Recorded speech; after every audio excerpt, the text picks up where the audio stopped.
নিৰ্বাচনৰ প্ৰচাৰ অভিযান লাহেকে তুংগত উঠিছে। আজি ভাৰতীয় জনতা পাৰ্টীয়ে নিৰ্বাচনী ইস্তাহাৰখন মুকলি কৰিছে। 8টা মুখ্যমন্ত্ৰীৰ 8টা গেৰাণ্টি আৰু আমাৰ 25টা প্ৰতিশ্ৰুতি এখন শান্তিপূৰ্ণ, সুৰক্ষিত আৰু বিকশিত BTC গঠন কৰাৰ কাৰণে এই নিৰ্বাচনত আমি অৱতীৰ্ণ হৈছোঁ। আজি মই এই শুক্লাই চেৰফাং সমষ্টিত আহোঁ। ইয়াতে মোক বিশেষভাৱে দায়িত্ব দিয়া হৈছে আৰু দলৰ পৰা দায়িত্বপ্ৰাপ্ত অন্যান্য ব্যক্তিসকল আছে। মই আজি আমাৰ যি শক্তি কেন্দ্ৰ থাকে তেওঁলোকৰ আহ্বায়কসকল, একাংশ বুথৰ সভাপতি, তেওঁলোকৰ দলীয় কাৰ্যকৰ্তাসকলৰ লগত মত বিনিময় কৰোঁ। অহা 16 তাৰিখে মাননীয় মুখ্যমন্ত্ৰী আহিব এই সমষ্টিলৈ, এখন বৃহৎ ৰাজহুৱা সভাত অংশগ্ৰহণ কৰিব।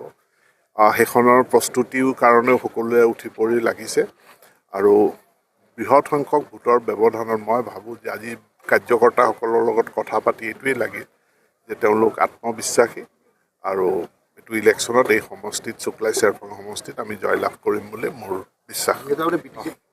বিজেপিয়ে একক সংখ্যাগৰিষ্ঠতা পালেও আপোনালোক আচৰিত নহ'ব। বিজেপিয়ে একক সংখ্যাগৰিষ্ঠতা পালেও আচৰিত নহ'ব, কাৰণ এতিয়া আমি আৰম্ভণিতে আমি ভাবিছিলোঁ যে এইটো নহ'ব নেকি, কিন্তু ৰাইজৰ ইমান বিপুল উৎসাহ উদ্দীপনা, যোৱাকালি গুৰেশ্বৰত যি মিটিং হৈছে, আশা কৰাতকৈ বহুত বেছি মানুহ ইয়াত অংশগ্ৰহণ কৰিছে আৰু সেই অংশগ্ৰহণ এইটো নিশ্চিত কৰিছে যে বিজেপিৰ কাৰণে BTCৰ নিৰ্বাচন খুব আশাব্যঞ্জক। চাওক, এইটো ঊৰ্ধ্বতন কৰ্তৃপক্ষই, কাৰণ আজিও UPPL আমাৰ লগত বিধানসভাত বা লোকসভাত তেওঁলোক আমাৰ মিত্ৰ দল হিচাপে আছে আৰু BPFও আমাৰ বিৰুদ্ধে তেওঁলোকে কোনো আজি ইণ্ডি হওক বা কংগ্ৰেছৰ লগত তেওঁলোকে সহযোগিতা কৰা নাই। কিন্তু এই সম্পৰ্কে মই কোনো মতামত দিব নোৱাৰোঁ। সেইটো পোষ্ট ইলেকশ্যন নিৰ্বাচনৰ পাছত দলৰ যি শীৰ্ষ নেতৃত্ব আছে তেওঁলোকে সিদ্ধান্ত গ্ৰহণ কৰিব। কিন্তু মূল শত্ৰু আমাৰ আজি যি কংগ্ৰেছৰ বিৰুদ্ধে তেওঁলোকৰ বিৰুদ্ধে ভাৰতীয় জনতা পাৰ্টীয়ে গোটেই ৰাষ্ট্ৰজুৰি আমাৰ এটা দৃঢ় সংগ্ৰাম চলি আছে আৰু সেই সংগ্ৰামটো যিমানে শক্তিশালী হৈছে সিমানেই বিজেপিৰ প্ৰতি মানুহ বেছি বেছি শক্তিশালী হৈছে।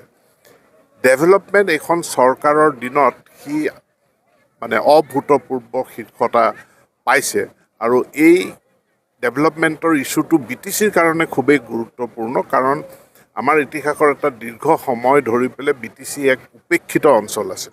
আজি BTCত শান্তি প্ৰতিষ্ঠা হৈছে, এইটো এটা বহুত ডাঙৰ এচিভমেণ্ট, কিন্তু শান্তিৰ লগে লগে BTCত এটা উন্নয়নৰ ঢৌ আহিছে, য'ত আজি BTCত মেডিকেল কলেজ হৈছে, ইঞ্জিনিয়াৰিং কলেজ হৈছে, দুখনকৈ ইউনিভাৰ্চিটি হৈছে, ভিতৰুৱা অঞ্চল আজি যাতায়াতৰ পৰা ব্যাহত হৈ থকা অঞ্চল BTCত নাই বুলি ক'ব পাৰি। যি ভাৰত-ভূটান সীমান্ত অঞ্চল, সেই সীমান্ত অঞ্চললৈকে উন্নয়ন গৈ পাইছে। গতিকে মোৰ দৃঢ় বিশ্বাস যে এখন শান্তিপূৰ্ণ আৰু বিকশিত BTCৰ কাৰণে ৰাইজে উঠি পৰি ভোট দিব।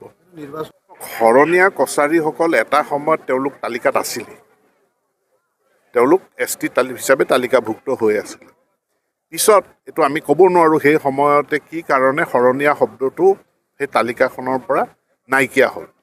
হয়তো সেই সময়ত চৰকাৰৰ ধাৰণা হৈ গ'ল যে সোণোৱাল কছাৰীসকল শৰণীয়া কছাৰী আৰু সোণোৱাল কছাৰীসকল একে, সেইটো এটা কাৰণ হ'ব পাৰে। কিন্তু এতিয়া অসম চৰকাৰে ইতিমধ্যে প্ৰতিবেদন দিয়াৰ পাছত ভাৰত চৰকাৰেও মন্ত্ৰালয়ে গোটেইখিনি শৰণীয়াসকলৰ কথা, যিহেতু শৰণীয়া কছাৰী হয়, কছাৰীসকল জনজাতি হয়েই, গতিকে তেওঁলোকৰ ফেভাৰত এটা প্ৰস্তাৱ কেন্দ্ৰীয় চৰকাৰে মুভ কৰিছে, চূড়ান্ত পৰ্যায়ত আছে বুলি মই ভাবোঁ। খবৰ পাইছোঁ মাননীয় মুখ্যমন্ত্ৰীও এই ক্ষেত্ৰত নেতৃত্ব বহন কৰিছে। গতিকে শৰণীয়া কছাৰীৰ সমস্যাটো এই BTC ইলেকশ্যনৰ পাছতে ইয়াৰ সমাধান হ'ব। এনেকুৱা কোনো মই খবৰ পোৱা নাই। চাওক, এজন হিন্দু মানুহ এই মাটিত যিসকল 2014 চনৰ আগত আহিছে আৰু ইয়াত যিসকল মানুহ দুই ভোটাৰ বুলি ক'ৰবাত ওলাইছে, সেই মানুহবিলাক অতি পুৰণি মানুহ, গতিকে তেওঁলোক কোনো ডাউটফুল চিটিজেন হ'বই নোৱাৰে। কিন্তু এতিয়াও ভোটাৰ তালিকাত ডিটো যদি লাগি আছে, সি এটা প্ৰশাসনিক প্ৰক্ৰিয়াৰ জৰিয়তে তেওঁলোক ভাৰতীয় নাগৰিক হিচাপে তেওঁলোকে নাগৰিকত্ব পাবই। ইতিবাচক, আজিৰ তাৰিখত অসমত গোৰ্খা বা হিন্দু বেংগলীসকলৰ কোনো সমস্যা নাই।